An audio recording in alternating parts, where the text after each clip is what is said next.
আল্লাহর দিন আমাকে দামি বানাইছে। এজন্য আল্লাহ বলছে পুরা ইসলামে ঢোকো, আল্লাহকে মানো, দিন মানো। এজন্য ছেলেরা নামাজ পড়ো, ছেলেরা আখলাক সুন্দর করো, বাবারা হালাল উপার্জন করেন, হারাম রোজগার করেন না।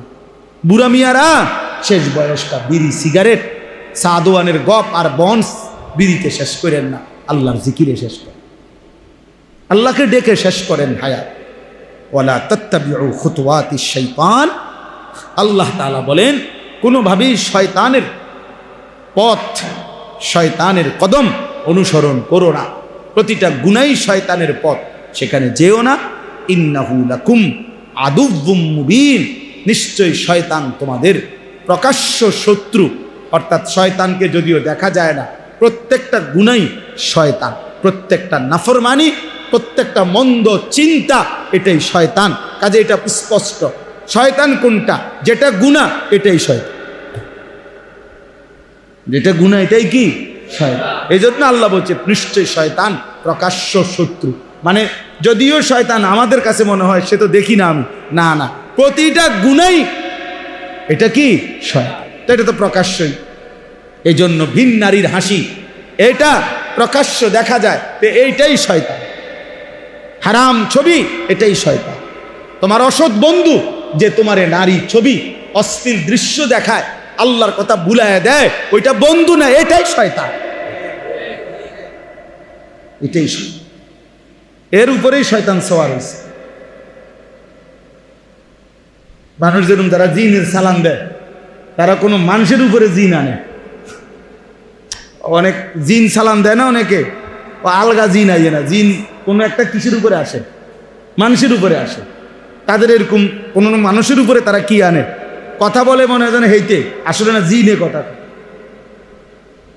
জিনে কথা বলে। এই জন্য আল্লাহ তাআলা বলছে নিশ্চয় শয়তান প্রকাশ্য শত্রু। আল্লাহ আমাদের সবাইকে শয়তানের কুমন্ত্রণা থেকে হেফাজত করে। আমরা ইনশাআল্লাহ এই রাত গভীরে চলো বাবা ভাই সবাই আমরা নিয়ত করি যে নিজের ভালো, নিজের কল্যাণ, নিজের আখেরাত ফিকির করবো ইনশাআল্লাহ। ছেলেরা বাবা কষ্ট করছো ভাই, গরমের মধ্যে আমরারও কষ্ট হয়েছে, সবাই মিলে আমরা সবর করছি। এত রাত অবধি সিজনের বড় মাহফিলও মানুষ এতক্ষণ বসে থাকে না, আপনারা কষ্ট করছেন, ছেলেরা অনেক সবর করছেন। আমি সবাইরে মোবারকবাদ জানাই, আল্লাহ সবাইকে এই ত্যাগ, এই কষ্টের উত্তম বিনিময় দান করেন। আল্লাহর জন্যই আমরা বসছি, ঠিক না? আল্লাহর জন্য। আল্লাহ তাআলা এই মজমা, এই মাহফিল কবুল করে। আমার আসলে মনে ছিল না, এনে আসছি আর আমি দেখে চিনছি যে আমি আরেকবার আসছি এখানে, আগেও মাহফিল করি। আইসা তখন ভালো লাগছে যে ছেলেদের সাথে আমিও এনে দাঁড়ায় দাঁড়ায় কথা বলছিলাম অনেকগুলো ছেলের সাথে একসাথে। পরে আমার মনে হয়েছে আল্লাহ তাআলা এই আলোকিত যুব সমাজকে বাস্তবিক অর্থেই এই সমাজ, এই দেশ, এই জাতির জন্য আলোকিত করে দেয়। আল্লাহ আমাদের সবাইকে কবুল করে। আলহামদুলিল্লাহ রাব্বিল আলামিন। আল্লাহুম্মা আনতাস সালাম ওয়া মিনকাস সালাম, তাবারাকতা ইয়া যাল জালালি ওয়াল ইকরাম, ইয়া আরহামার রাহিমিন, ইয়া আরহামার রাহিমিন, ইয়া আরহামার রাহিমিন। ربنا ظلمنا أنفسنا وإن لم تغفر لنا وترحمنا لنكونن من الخاسرين. في الدنيا حسنة وفي الآخرة حسنة وقنا عذاب النار.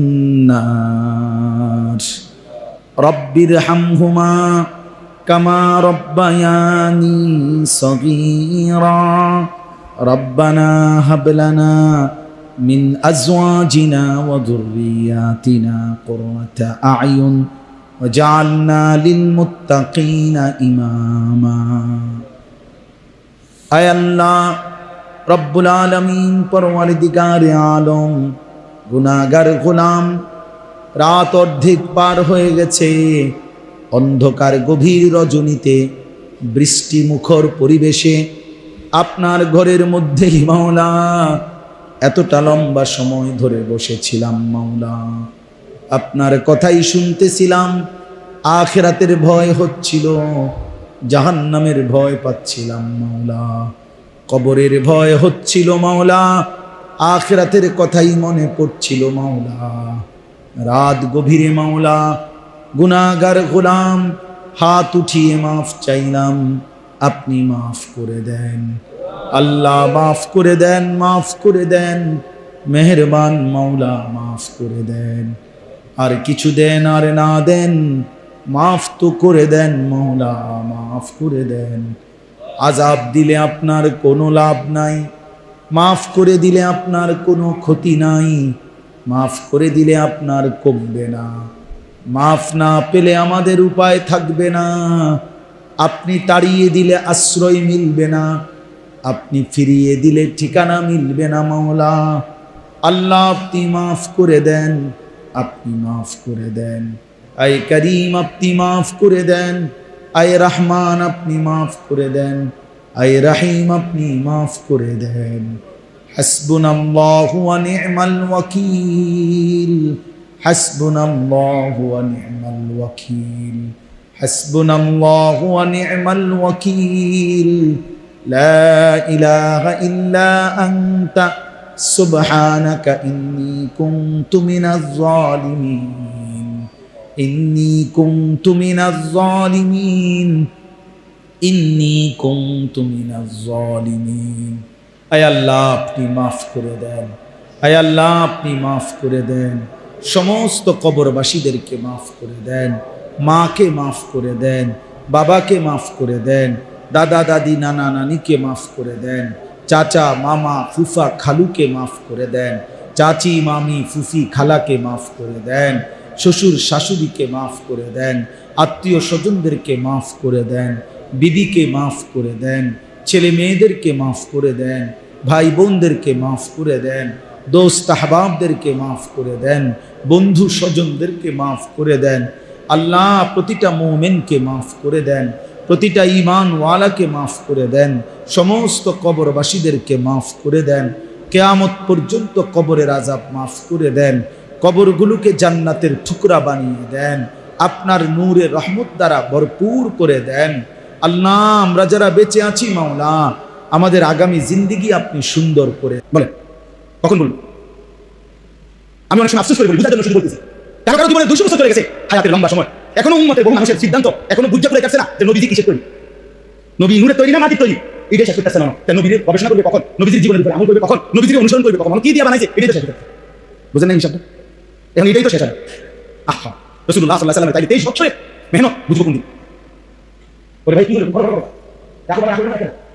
এই আমরা তাহলে ইনসাফ করে ভেবে দেখেন, ইনসাফ করে ভেবে